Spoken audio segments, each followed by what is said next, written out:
Hello guys, Mohanlal Jeethu Joseph കൂട്ടുകെട്ടിൽ പറഞ്ഞ നേര്. അപ്പോൾ ഇന്നലെയാണ് സിനിമ കാണാൻ സമയം കിട്ടിയത്. 2 ദിവസമായി സിനിമ റിലീസായിട്ട്. അപ്പോൾ ഇന്നലെ പോയി കണ്ടു, ഇന്നലെ നൈറ്റ് പോയി കണ്ടു. ഇപ്പോൾ ഒരു വീഡിയോ ഇടണമെന്ന് തോന്നി, അതുകൊണ്ടാണ് വീഡിയോ ഇങ്ങനെ ഷൂട്ട് ചെയ്യുന്നത്. അപ്പോൾ അതിന് മുമ്പ് ഒരു കാര്യം പറയാം. നമ്മൾ ഈ നേര് പോയി കാണാനുള്ള പ്രധാന കാര്യം റിവ്യൂ ഇത്ര ഭയങ്കര പോസിറ്റീവ് റിപ്പോർട്ട് വന്നുകൊണ്ടൊന്നുമല്ല.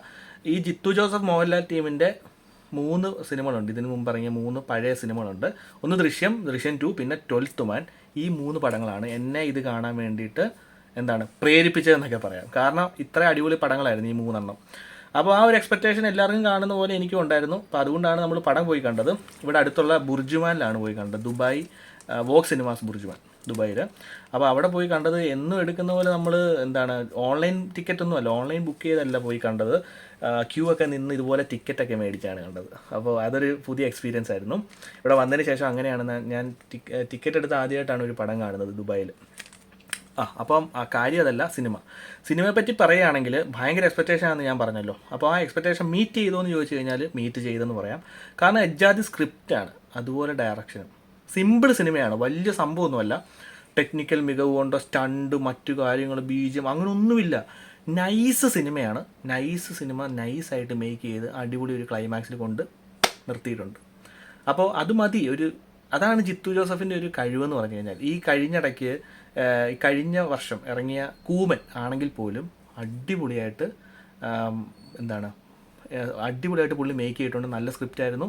പക്ഷേ അത് പ്രതീക്ഷ വിജയം ആയിട്ടില്ല. കാരണം അത് ആസിഫ് അലി ആയതുകൊണ്ടാണോ, നായകൻ ആസിഫ് അലി ആയതുകൊണ്ടാണോ എന്നറിയില്ല. പക്ഷേ അത് പ്രതീക്ഷ അത്ര ഹിറ്റായിട്ടില്ല. എന്നാൽ തന്നെ ആ ഒരു ക്വാളിറ്റി, ജിത്തു ജോസഫിൻ്റെ ഒരു ക്വാളിറ്റി ഉണ്ടല്ലോ എല്ലാ സിനിമയിലും, അത് പുള്ളി മെയിൻറ്റെയിൻ ചെയ്തിട്ട് കിടുപ്പടമായിരുന്നു കൂമൻ.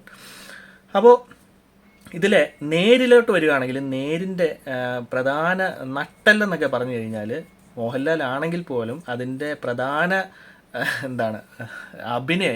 എന്നോട് ചോദിക്കുകയാണ്, ഇപ്പം നീ നേര് കണ്ടു, അതിൽ 6 അഭിനയമാണ് നിനക്ക് ഏറ്റവും കൂടുതൽ ഇഷ്ടപ്പെട്ടതെന്ന് പറഞ്ഞു കഴിഞ്ഞാൽ മോഹൻലാൽ ഉണ്ടെങ്കിൽ പോലും എനിക്ക് അതിൽ 2 പേരുടെ അഭിനയമാണ് മികച്ചതായിട്ട് തോന്നിയത്. എന്ന് വെച്ച് കഴിഞ്ഞാൽ നമ്മളെ കൂടുതലായിട്ട് ഇമ്പാക്റ്റ് ചെയ്യിപ്പിക്കുന്ന 2 ക്യാരക്ടേഴ്സ്. അതിൽ ഒന്നാമത്തെ ക്യാരക്ടർ അനശ്വര രാജൻ്റെയാണ്. അപ്പോൾ ആ കുട്ടി ബ്ലൈൻഡായിട്ടാണ് അഭിനയിക്കുന്നത്. കുട്ടിയിലൂടെയാണ് കഥയൊക്കെ മുന്നോട്ട് പോകുന്നത്. എല്ലാവർക്കും അറിയായിരിക്കും, എല്ലാവരും കണ്ടു കാണും. അപ്പോൾ അതുപോലെ അഭിനയമാണ് ഈ പുള്ളിക്കാരിക്ക്. നേരത്തെ വലിയ പടങ്ങളൊന്നും കിട്ടിയിട്ടില്ല.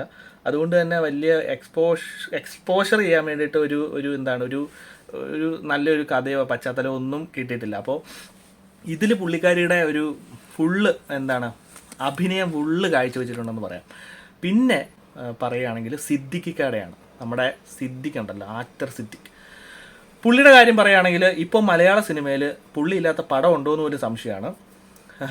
ഉള്ള പടമല്ല, ഏത് പടം കൊടുത്താലും ഏത് റോൾ കൊടുത്താലും അത് മികച്ചതാക്കിയിട്ട് നമ്മുടെ കയ്യിൽ തരും. അതുപോലൊരു നടനാണ്. എപ്പോഴും ഞാൻ ആലോചിക്കാറുണ്ട്, ഏത് റോൾ കൊടുത്താലും അടിപൊളിയാക്കി തരുന്ന ചുരുക്കം ചില നടന്മാർ മാത്രമേ ഉള്ളൂ മലയാളത്തിൽ. അതിൽ ഒന്നാമത് സിദ്ദിഖാണ്. വേറെ ആരെങ്കിലും ഉണ്ടെങ്കിൽ നിങ്ങൾക്ക് അറിയാമെങ്കിൽ ഒന്ന് കമൻറ്റ് ചെയ്യുക കേട്ടോ. എന്നാലും എജ്ജാതി പെർഫോമൻസ്. പുള്ളിയുടെ കരണക്കുറ്റിക്ക് ഒരു അടി കൊടുക്കാൻ തോന്നി ഈ സിനിമ കണ്ടു കഴിഞ്ഞാൽ. അത്രയ്ക്ക് വെറുപ്പിച്ചിട്ടുണ്ട്. എന്ന് വെച്ച് കഴിഞ്ഞാൽ അഭിനയിച്ച് വെറുപ്പിച്ചെന്നല്ല, പുള്ളിയുടെ ക്യാരക്ടർ അങ്ങനത്തെയാണ്. ഒരു അഡ്വക്കേറ്റായിട്ടാണ്. ഭയങ്കരമായിട്ട് നമ്മളെ ഇറിറ്റേറ്റ് ചെയ്യിപ്പിക്കുന്ന ക്യാരക്ടർ നന്നായിട്ട് പുള്ളി പ്രസൻറ്റ് ചെയ്തിട്ടുണ്ട്. അപ്പോൾ ഇതിൻ്റെ പുള്ളിയുടെയൊക്കെ ഒരു അഭിനയമാണ് മെയിനായിട്ട് ഇതിൻ്റെ അകത്ത് പറയാനുള്ളത്. പിന്നെ അനശ്വര രാജനൊക്കെ ഞാൻ പറഞ്ഞ പോലെ തന്നെ കിടുവാണ്.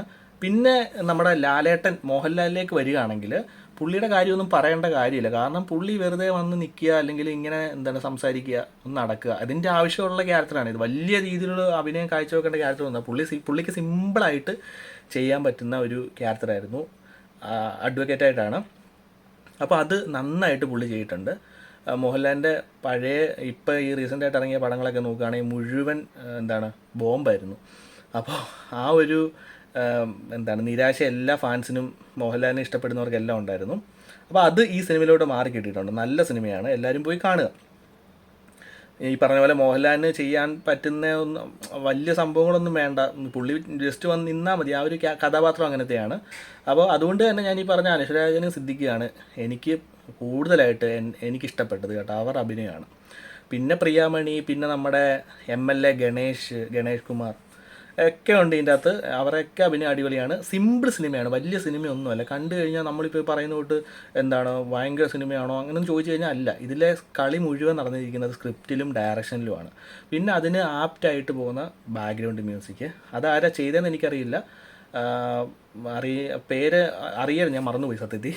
അപ്പോൾ നന്നായിട്ട് അതിന് സിനിമയ്ക്ക് വേണ്ട കാര്യങ്ങളൊക്കെ നൈസായിട്ട് ചെയ്തിട്ടുണ്ട്, പാകത്തിന്, എല്ലാം പാകത്തിന്. അപ്പോൾ അതിൽ കൂടുതലൊന്നും വന്നിട്ടില്ല, ഓവറുമല്ല, എന്താണ് തീരെ മോശമല്ല, ഒന്നുമല്ല, നല്ല രീതിയിൽ നിൽക്കുന്ന അടിപൊളി പടം. ഏതൊരാൾക്കും പോയി കാണാം.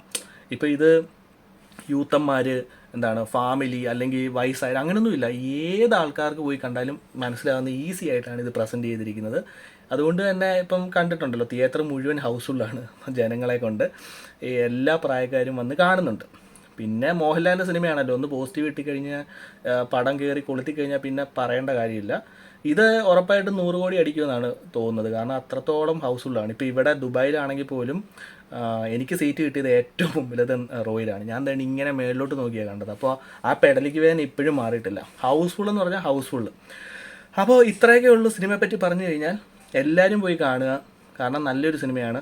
അപ്പുറത്ത് സലാറുണ്ട് കേട്ടോ. സലാറ് ഇപ്പം ഞാൻ ഈ പടം ഇറങ്ങി നേരിന് പോസിറ്റീവ് റിപ്പോർട്ട് വന്ന സമയത്ത് ഞാൻ ആലോചിച്ചു, ചേട്ടാ നാളെ ഇനി സലാർ ഇറങ്ങുമ്പോൾ ഇത് എങ്ങനെ പോയി കാണും, ഈ 2 സിനിമയും കൂടെ പോയി കാണാൻ പൈസ ഇല്ലല്ലോ എന്നൊക്കെ ആലോചിച്ചുകൊണ്ടിരിക്കുകയായിരുന്നു. പക്ഷേ സലാർ ഇറങ്ങി, കൊള്ളില്ല എന്നല്ല, ഒരു ആവറേജ് റിപ്പോർട്ടാണ്. നമ്മൾ പ്രതീക്ഷ അത്രയും വന്നിട്ടില്ലെന്നാണ് എല്ലാവരുടെ റിവ്യൂവിൽ നിന്ന് മനസ്സിലാക്കിയത്. അതുകൊണ്ട് തന്നെ ഈ 2 നേരിലും സലാറിലും ഞാൻ ചൂസ് ചെയ്തത് നേരാണ് കേട്ടോ. അപ്പോൾ ഒന്നുകൂടെ ബെസ്റ്റ് അതാണെന്ന് തോന്നി. അതുകൊണ്ട് തന്നെയാണ് നേര് ഇന്നലെ പോയി കണ്ടത്. അപ്പോൾ നന്നായിട്ട് ഇഷ്ടപ്പെട്ടു. ഇനിയും അടുത്ത ആഴ്ച വല്ലതും സലാർ പോയി കാണണം, മിസ്സാക്കില്ല. നല്ല മേക്കിംഗ് ആയിരിക്കും. തിയേറ്റർ വാച്ച് ആയിരിക്കുമല്ലോ, മസ്റ്റ് വാച്ച് ആയിരിക്കുമല്ലോ. അപ്പോൾ അത് പോയി കാണണമെന്നുണ്ട്. അപ്പോൾ അതിന് ശേഷം ഞാൻ വീണ്ടും ഒരു റിവ്യൂ ആയിട്ട് വരാം. നിങ്ങളുടെ അഭിപ്രായങ്ങളും നേരിനെ പറ്റിയുള്ള കാര്യങ്ങളും ഒക്കെ കമൻ്റായിട്ട് രേഖപ്പെടുത്താം. Bye bye.